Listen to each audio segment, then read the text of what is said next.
যাবে মদিনায়, তোমার নবীর কাছে চলে যাবে, আমি চলে যাব আমার বাপের বাড়িতে। এই কচি কচি বাচ্চাদের কি হবে? এরা কি বাপ বলে আর চিনবে? এই অল্প বয়সে তুমি এদের ছেড়ে চলে যাচ্ছ। মুসআব বিন উমাইর রাদিয়াল্লাহু তাআলা আনহুর স্ত্রী যখন এই কথাগুলো বলছে, তার দু চোখ দিয়ে টস টস টস টস করে পানি ঝরে পড়ছে। বলছে, সিদ্ধান্ত একটু বুঝে সুঝে নাও। মুসআব বিন উমাইর রাদিয়াল্লাহু তাআলা আনহু বললেন, বিবি, আমি অবশ্যই বুঝে নিয়েছি। সত্যিকার অর্থে যদি প্রকৃতপক্ষে ধর্ম থেকে থাকে, তাহলে এই ইসলাম ধর্মটাই হচ্ছে সত্য ধর্ম। এই দাওয়াত পেয়েছি, সত্য এখন আমার কাছে এসে গিয়েছে। আর খোদার কসম করে বলছি যে এত ভালো মানুষ, এত দামি মানুষ পৃথিবীতে আর একটাও নেই মুহাম্মদ সাল্লাল্লাহু আলাইহি সাল্লামের মতো। কান্না তার চলাফেরা, ওঠা বসা, লেনদেন, মুআমালাত, মুআশারাত আমাদেরকে পাগল করেছে, মোহিত করেছে। সুতরাং বিবি, আমি তোমাকে ছাড়তে রাজি আছি। কচি কচি বাচ্চারা যদি আমাকে কোনোদিন আব্বা আব্বা বলে না ডাকে, তাতেও আমার কোনো অসুবিধা নেই, কিন্তু আমি আল্লাহকে আর আল্লাহর নবীকে আমি কোশ্চিন কালে ছাড়তে পারবো না। মুসআব বিন উমাইর রাদিয়াল্লাহু তাআলা আনহুর স্ত্রী এই কথা শোনার পরে যখন হতাশ হয়েছে, নিরাশ হয়েছে, স্বামীর সামনে দিয়ে কচি বাচ্চাটা কোলে করে নিয়েছে আর বড় ছেলেটাকে হাত ধরে টানতে টানতে নিয়ে বলছে, স্বামী, থাকলো তোমার এই সংসার, তোমার এই ঘর, তুমি যেহেতু আমার হবে না, তাই আমিও এই সংসারে আর থাকবো না। আমার বাবার বাড়িতে বা অন্য কোথাও গিয়ে আমি জীবনটা কাটিয়ে দেব। মুসআব বিন উমাইর রাদিয়াল্লাহু তাআলা আনহু দেখলেন, একদিকে তার সন্তান, একদিকে তার স্ত্রী, আর একদিকে সেই ইসলামের সততা পেয়েছে, খাঁটি ইসলাম পেয়েছে, সত্য ধর্ম সে পেয়েছে। তার নিজের বিবেকের কাছে একটা দংশন হচ্ছে, একটা বিবেকে একটা দ্বন্দ্ব তৈরি হয়েছে যে এই মুহূর্তে আমি করবোটা কি। অবশেষে সিদ্ধান্ত নিল যে না, আমি আমার আল্লাহকে পেতে চাই, আমার হাবিবকে পেতে চাই, নবী মুহাম্মদ সাল্লাল্লাহু আলাইহি সাল্লামকে পেতে চাই। আমার বিবি যায় যাক, বাচ্চা যায় যাক, কিন্তু আল্লাহ আর আল্লাহর রাসূলটা আমার কাছে থাক। জোরে বলেন সুবহানাল্লাহ। কিন্তু মা যে আমার বড় কষ্ট করে লালন পালন করেছে, আমার আব্বা যখন মারা যায় আমি খুব ছোট ছিলাম, বাপের আদর আমি পাইনি, বাপ কি জিনিস আমি জানিনি। আমার মা সোহাগ দিয়ে, আদর দিয়ে, ভালোবাসা দিয়ে লালন পালন করেছে। আমাদের সুখের জন্য দ্বিতীয় বিবাহটাও পর্যন্ত আমার মা করলো না। তাহলে সেই মা এখন বৃদ্ধা হয়েছে, আমি তো চলে যাব মদিনায়, মা কি অন্তত একটুখানি বলে যাই, মা, তোমার ছেলে মুসআব বিন উমাইর এখন আর ওই আগের ধর্মে নেই, ইসলাম ধর্ম গ্রহণ করেছে, সত্যের কাছে আত্মসমর্পণ করেছে, তাই সেই সত্যবাদী মানুষটির কাছে অর্থাৎ মুহাম্মাদের কাছে চলে যাচ্ছে, একবার বলে আসি। বৃদ্ধা মা ঘরের ভিতরে আছে। মুসআব বিন উমাইর রাদিয়াল্লাহু তাআলা আনহু দরজায় গিয়ে টোকা দিচ্ছে, কে বাবা তুমি? মুসআব বিন উমাইর রাদিয়াল্লাহু তাআলা আনহু বললেন, মা, আমি তোমার ছোট ছেলে মুসআব বিন উমাইর, তোমার কাছে এসেছি, কি খবর, হঠাৎ কেন এসেছো? বলছে, মা, আমি ইসলাম ধর্ম গ্রহণ করেছি। তো বলছে, এরকম একটা খবর কিছুদিন থেকে আমার কানে হালকা করে এসেছে, এটা কি সত্য? তা বলছে, হ্যাঁ। বলছে, কেন তুমি ইসলাম ধর্ম গ্রহণ করেছো? সময় সম্পত্তি তো ঘর বাড়ি সবকিছু আমাদের আছে, এখন তুমি তোমার ধর্মে ফিরে এসো। মুসআব বিন উমাইর রাদিয়াল্লাহু তাআলা আনহু বললেন, মা, ওই কথাটাই তো আমি বলতে এসেছি, সেটা আর সম্ভব হবে না। আমি সিদ্ধান্ত নিয়েছি, আমি তো মুসলমান হয়েছি অনেক দিন আগে, এখন সিদ্ধান্ত নিয়েছি আমার নবী যে মদিনায় চলে গিয়েছেন, তার কাছে আমি যেতে চাই। মুসআব বিন উমাইর রাদিয়াল্লাহু তাআলা আনহুর মা গর্জে উঠে সেদিন বলেছিল, কলিজার টুকরা সন্তান, জীবন যৌবন সব কিছুকে শেষ করে দিয়েছি, শুধু দুটো বাচ্চাকে মানুষ করার জন্য সময় সম্পত্তি সবকিছু বুকে আগলে রেখেছি, আর এই বৃদ্ধা বয়সে আমার এরকম কথা শোনার আগে যদি মরে যেতাম ভালো হতো। মুসআব বিন উমাইর রাদিয়াল্লাহু তাআলা আনহু মাথা নিচু করে চুপচাপ মেরে দাঁড়িয়ে আছে। মুসআব বিন উমাইর রাদিয়াল্লাহু তাআলা আনহুর মা মারাত্মক রাগান্বিত হয়েছে, ক্ষেপে গিয়েছে, রেগে গিয়েছে, গিয়ে বলছে, আমার কলিজার টুকরা সন্তান, বড় ভালোবাসি তোকে, বড় মহব্বত করি তোকে, কিন্তু আজকের আমি আর কোনো রিয়ায়ত করব না। এখন যদি তুই মুহাম্মাদের কাছে যেতে চাস, এই পোশাক আশাকগুলো আমার দেওয়া, এই পোশাক পরে তোকে মুহাম্মাদের কাছে যেতে দেব না।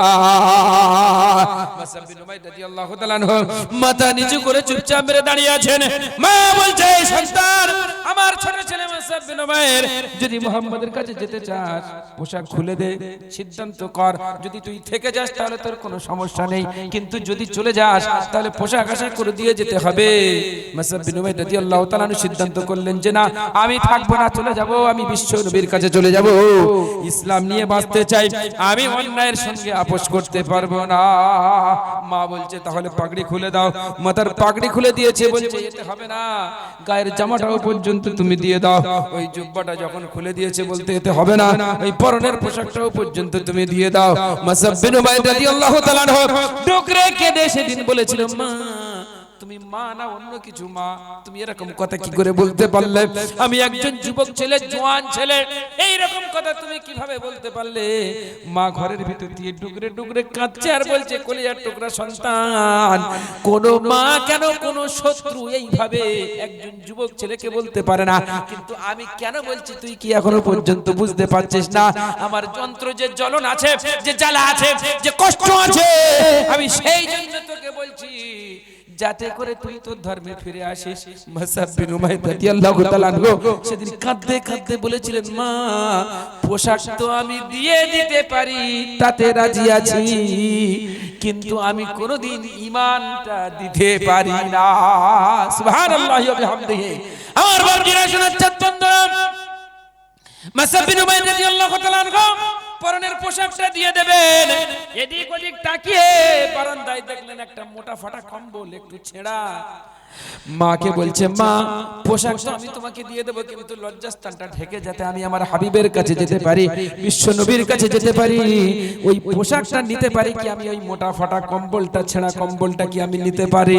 মুসাব বিন উমাইর রাদিয়াল্লাহু তাআলা আনহুর মা হ্যাঁও বলে না, নাও বলে না, ঘরের ভিতর থেকে শুধু কাঁদছে, বলে বলে করছে, আমার ছেলে মুহাম্মাদের জন্য কতটা পাগল হলে তবে এই রকম করতে পারে, আমি বললেও শুনবে না, তাই ঘরের ভিতর থেকে শুধু ফুপিয়ে ফুপিয়ে কাঁদছে, হ্যাঁ বলে না, না বলে না। মুসাব বিন উমাইর রাদিয়াল্লাহু তাআলা আনহু ওই আপনার মোটা ফাটা কম্বলটা নিয়ে পরে নিয়েছে আর সুন্দর পোশাকটা দিয়ে দিয়েছে। মাকে বলছে, মা আমার জন্য দোয়া করো, আশীর্বাদ করো, আমি যেখানে যাচ্ছি সেখানে গিয়ে যেন ভালো থাকি। মুসাব বিন উমাইর রাদিয়াল্লাহু তাআলা আনহু তিনি চলেছেন মায়ের কাছ থেকে দোয়া নিয়ে, টুক টুক টুক টুক করে তিনি চলেছেন, মদিনায় যাবেন, কিন্তু 2 দিন 3 দিন সময় লেগে যাচ্ছে। এই সময়ের মধ্যে না তার কাছে কোনো খাবার দাবার বিশেষ কিছু ছিল, মাত্র কিছু খেজুর ছিল আর কিছু পানি ছিল, পানিও শেষ হয়ে গিয়েছে, খেজুরে শেষ হয়ে গিয়েছে, খাবে কি? খাবার নেই, দাবার নেই, কিছু নেই, চুলগুলো উস্কো খুস্কো, গায়ে কোনো কাপড় নেই, পরনে একটা মোটা ফাটা পোশাক। এই অবস্থায় তিনি চলে গিয়েছেন, কোথায় যাবেন? মুসাব বিন উমাইর রাদিয়াল্লাহু তাআলা আনহু গিয়ে জিজ্ঞাসা করছেন, নবী মুহাম্মদকে কোথায় পাবো? মাগরিবের কিছুক্ষণ পরে তা বলছে, ওই একটা মসজিদে নববী তৈরি হয়েছে, ওখানে নতুন একটা মসজিদ তৈরি হয়েছে, সেখানে যদি তুমি যাও তাহলে এশার নামাজ পড়ার জন্য নবী মুহাম্মদ এবং সাহাবীরা যেতে পারে, ওখানে তুমি পেতে পারো।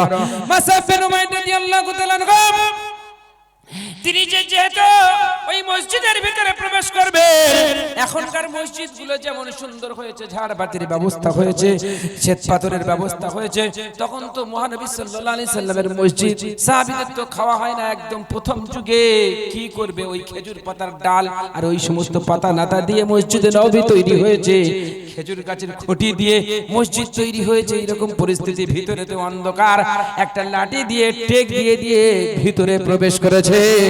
মুসাব বিন উমাইর রাদিয়াল্লাহু তাআলা আনহু যেহেতু কয়েকদিন খাওয়া নেই, দাওয়া নেই, শরীরটা বড় দুর্বল লাগছে, তাই খেজুর গাছের খুঁটির গায়ে হেলান দিয়ে 2 হাঁটুর উপরে মাথাটা দিয়ে চুপচাপ মেরে বসে আছে। মানুষ দেখবেন যখন খুব টেনশন হয়, খুব কষ্টে থাকে, দুঃখে থাকে, জ্বালা যন্ত্রণায় থাকে, তখন হাঁটুর উপর মাথা দিয়ে আর খুব চিন্তিত বিস্মিত অবস্থায় থাকে, থাকে না? এ ভাই, গরু পোষে আপনাদের এখানকার মানুষেরা? গরু আছে কারে? গরু পোষে এখনো মানুষ? আর গরু হারিয়ে গেছে একজন, গরু পোষে, দামি গরু, অনেকটা দুধ দেয়, গরু হারিয়ে গিয়েছে, এখন খুঁজছে, হাতে একটা লাঠি নিয়েছে, কোমরে একটা গামছা বেঁধে নিয়ে আর গ্রাম ও গ্রাম খুঁজছে। আর খুঁজতে খুঁজতে কোনোদিন কোনো জায়গায় আর গরুর সন্ধান পাচ্ছে না। একদিন গেল, দুদিন গেল, 3 দিন গেল, গরু আর খুঁজে পায় না। দাবায় এসে বসে আছে ঘরের বারান্দায়, বসে আছে, সন্ধ্যার পরে চিন্তা করছে, মাথা নিচু করে চিন্তা করছে।